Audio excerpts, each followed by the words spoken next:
If you enjoyed this video, remember to leave a like and subscribe to the channel. With that being said, hello everyone, welcome back to another video. My name is Matthew, and today we're back with another figure review.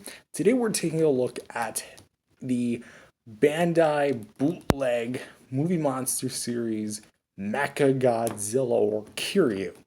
Now, I don't normally call this iteration Kiryu just because I am aware that's the name of this specific version. But I've always kind of found it weird that they came up with a name for, this is the name of this mecha. It's not just MechaGodzilla, it's Kiryu, because, none of the other incarnations have a name. The closest one you could technically consider is MechaGodzilla City, but it's still MechaGodzilla in the name, and it's, something that's not even MechaGodzilla anymore, so... but still, I'm going to call this guy MechaGodzilla. If you're okay with that, cool. If you're not, go elsewhere. So with that said, this is a bootleg from AliExpress that I bought a few days ago. Yeah, I've just been reviewing some of the more classic monsters because I want to get some more classic monsters on the shelf. Trust me, 2024, I've just been collecting godzillakongthenewempire stuff all year, and I think it was about time I got some more classic stuff. But thankfully, I do now. So, and trust me, that train is not dying any soon. So with that said, now that we have this MechaGodzilla Kiryu guy up and with the shelf as well, is this going to be as grand as he was in the movie? Or does this bootleg come short of expectations, which is not very much? Let's find out. So normally I'd have my flash on, but for the sake of the detailing, I'm actually going to turn it off, just so you can get a better, closer view. Let me try and change this. For some reason it's not. Okay, for some reason my phone's doing this weird thing where it ups the brightness and then has it at a lower percent, but if I go way too dark, there we go. I don't know, I'm going to keep it like this. Anyway, as you can see, it is definitely going to be based on the legit one. But for the detailing we do have, let's actually bring back the flash, just for a brief moment, so you can kind of see the better colorization. For the eyes, we actually have some more darkened yellows. I don't know how well that's picking up. I don't know, that's an issue with my phone. For some reason, ever since I moved, I've had several problems with the lighting, so I do apologize for that. But as you can see, it is definitely on the more duller yellow side. Then we have this dark, darkened red slits. Everything here is kind of dark, and it's not so much vibrant, but the whole core body is going to be more a metallic chrome. We have a ton of segmented details for the nose. And oddly enough, I know you can't really see. Let me try to zoom in if I can even. Oh yeah, you can see the pixels really nicely. I need to get a new phone, ladies and gentlemen. But don't worry, I'll invest in that. But essentially, what they did for the teeth paint was the bottom jaw is entirely painted with the teeth, but the upper row of teeth is still the silver paint you know and love. Hopefully love. So for some reason they kept that in. Don't really understand that. But we have the horns up here, little spikes as well. And the head sculpt is still pretty damn solid. I am quite a fan of this. Let's try and get this guy up here. We also have some nice painted segmenting here for the black parts, all the pipe work, which you think would be a nice big exposed to Godzilla, and you can just claw right in there, but I guess he's not really that smart in the film. We have some dorsal plates back here, a little bit of a gap, but that's okay. Little dorsal spike back here. Then more of machine gun, not metal color, but definitely very more silver-esque detailing with little pipe work and little line work as well. A little segmenting. It looks nice. Moving on down back to the chest area, we have the Absolute Zero cannon with some black painted, more of the pipe work, which if there's something I have to commend the bootleg for, they didn't just leave it all blank. But of course that does come with a bit of a caveat, as we'll discuss later. But for the Absolute Zero cannon, it's obviously closed. And we do have some more detail work on the arms, and the segmenting does look nice. A little bit of a bolt there, and then we have some Wolverine style claws. I literally I have a personal friend who's like obsessed with Wolverine, so like every time I see this, now I'm thinking Wolverine. So shout out to you, I guess. Uh, but of course, there's no black paint on here, which is a bit of a bummer, but that's okay because it seems like it was all saved for the main body anyway. And then speaking of the main body, actually let's move back to the hands. As you can see, more neutral pose. And there's actually some detail to be found at the lower part of the arms, well, inner arms, which is nice. So more black lining with the little segments down here. Then more black strips, which are actually decently painted. I'm shocked actually, because you'd think they'd just be like crooked or slot. No, but they're actually quite symmetrical with each other. And then we have like all this pipe work in the groin area, which it's kind of content to just the front area, because if you can kind of see, kind of stops, doesn't really go all the way, but also kind of goes up here, which I don't remember if that's supposed to be like that in the film. It's been a while since I've watched the Tokyo SOS and Against MechaGodzilla. What do you call that? A duology? I don't know. But yeah, as I was saying, the pipe work isn't going to be painted more towards the back area, which that's kind of like the caveat. Everything is more towards the front. So if you look at the figure entirely from the back, which just to briefly talk about the spines, which are going to be looking pretty accurate to the film, very Bolt-esque, very accurate to the movie, of course. A little segmenting as well. My big one is actually kind of slanted just because of the way it was molded. Trying to get it back into place, but it just keeps kind of doing that. And also, it's very puffy. I don't think it was that thick in the movie, but that's okay. And then here we have the kneecaps. Hate to be kneed in the groin with these, because these actually look like they're reinforced. And then we have the little tiny red triangles, like little arrows. I don't know why they decided to paint these instead of like, I don't know, giving this thing like a dry brush or something. But I mean, hey, they're there. They're not like entirely correctly painted. This one's a bit off center. This one's a bit downward. And then we have the feet, which are also going to be returning to that paint. Mine's got a bit of like black scuffs here and here a little bit, but that's okay. And then the feet are going to be looking gnarly as hell. Mine are kind of warped in, like they're kind of squished in, as you can see, but they look fine. And then for the, just one more look at the spines here.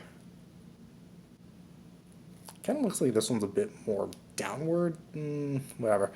And for the tail, very smaller than I think I would have liked it. Especially we're going to see in the size comparison between the Monster Arts 2002 Godzilla, which is the whole reason why I got this thing. Because I just wanted a Kiryu to go with my Godzilla. And then, because like as you can see, there's not really much painting on this thing. Kind of would have liked some black paint, but then again, if it was like more black paint, it'd either stop more maybe right here, or they would try to do the full thing and just mess up horribly. So maybe it's a good thing that it's painted. Not saying the bootleggers are bad painters, and just saying like hypothetically, could you actually do something this small? And that's a test. Then again, they did paint this. Anyways, yeah, whole segment. I don't know how my segments are on here, but it looks very nice. All the pipe work and such. And like I said with the Hedora, they did leave the China part, which, again, I'm going to have to try and show you. I don't know how well it's going to show up on camera. I mean, you can kind of see it right there. That says China. I don't think it's picking up well. I don't know why my camera has such bad focus these days, but again, going to have to get a new one. But yeah, everything there is like blurred out, and like they did like a very very poor attempt at trying to cover it up with like aligning the pipe work with the sculpt, so that doesn't really look the best. And of course we have a little spike at the end. So overall, for Kiryu, its sculpt is actually really nice, and it's probably my favorite of the bootleg MMS figures that I currently have. Well, second best I'd say. Hedora is probably a bit better. But the paintwork, surprised with the black, and I do like the way it looks. It's serviceable enough, But the thing is, all the paint's more towards the front. Anything from the back, and it just looks like a big empty silver canvas. So, sculpt and paint, I would say gets a 7.5. I know I'm ranking a lot of 7.5s. It's just that it's nothing like the best. But at the same time, actually, I'm going to bump that up to an 8. That sculpt is just amazing. And also, just to point this out, notice how it has here, not there? Again, I can't remember if that was like that in the movie. All I just remember is it looking like the core body. I don't really pay attention to the shoulders unless it has the shoulder cannons, of which this one does not. So, there we go. And next, we have articulation, which surprisingly, unlike Hedorah, this guy has a lot. So we can go a full 360 at the head, nothing at the neck. For the shoulders, we actually have arm swivels, so we can go, the arms are actually a lot more back this time and have a bit more like cutaway, so you can actually get a nice 360 out of that. Just to show you guys again. And for the waist, yes, you heard me, waist, we actually have a full 360.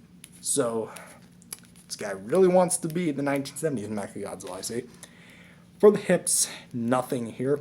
But for the knees, you heard me right, knees, we actually have a rotation. Yeah, it's right below the kneecap.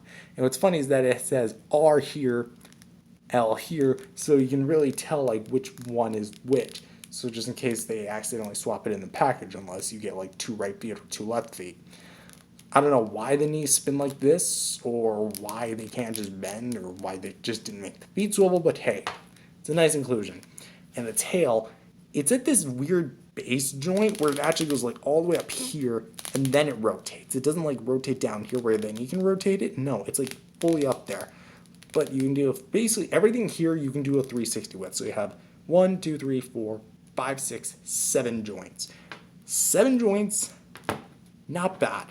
I definitely think I would have liked some hip swivels, but that's kind of like, yeah, I mean, this MechaGodzilla is definitely one of the more athletic ones, so I think if anyone deserves a hip swivel, it should be this one, but aside from that, I'm going to give the articulation, once again, an 8 out of 10. Stellar. I do like the swivels we have here.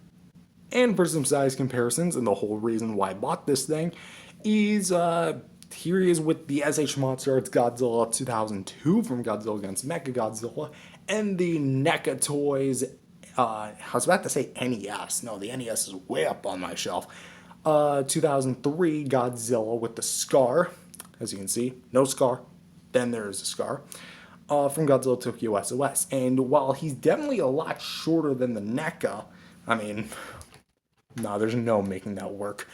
Although I do know that there's like bigger bootlegs, so maybe that could work. Maybe, I'm gonna have to look into that. But these two, if you fudge the scaling here, like if you fudge it, like get Godzilla bending down a little bit, you can make it work. Because even though they are, Godzilla's supposed to be a bit shorter than MechaGodzilla, I think it's 55 meters, 60 meters, which makes no sense because he's just an exoskeleton around a 50-meter scale Godzilla skeleton. So if anything, that would decrease it, and he'd, by technicality, have 15 meters almost of metal exoframe, whatever, that's a whole different conversation for another day. This works, because in the movie, they were effectively the same height. Keep in mind, guys, Toho scaling doesn't always work. So, and also as far as like the length, this is kind of what I was talking about, because the Monster Arts tail's like way longer than Kiryu's. I mean, just look at that. The whole tail is like way longer than even, like, hold on, let's sit the figure down like this. He's still shorter. So yeah, he still fits with what I wanted him to. But at the same time, you know, he's definitely not supposed to go with him, but come on. This works. And here he is with a little tiny Mecha Goji from, I'm trying to remember the name of the line. I don't know, I don't really collect the line. that often. Anyway, this tiny little 3.5-inch tall MechaGodzilla, also from the Kiryu Saga films. And what I will say is that these two are a lot more similar than one would think. Not only do they have head swivels, well, this is technically a neck swivel, not a head swivel, but they also have shoulder articulation and waist articulation. It's not the most fluid joint, but it's there. And this is kind of what I was expecting with it being a much more smaller vinyl. But instead, they cut it all the way up here on the bootleg. I don't know if it's like that on the original, because I don't own the original, nor do I intend to now that I own this guy. But in all intents and purposes, you can kind of see why I wanted just a bigger MechaGodzilla to go with my Kiryu Saga Gojis.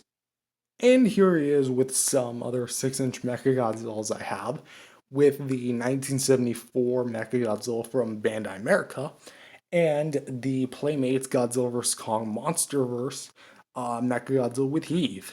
And as you can see, he's definitely not in scale with any of them, because this guy's supposed to be like double the height. He's almost not really like supposed to be the height of this guy's thigh, the Titan Godzilla from Playmates Godzilla.com.the.new.empire. But that said, if we're talking about like generalized 6-inch figures, this works.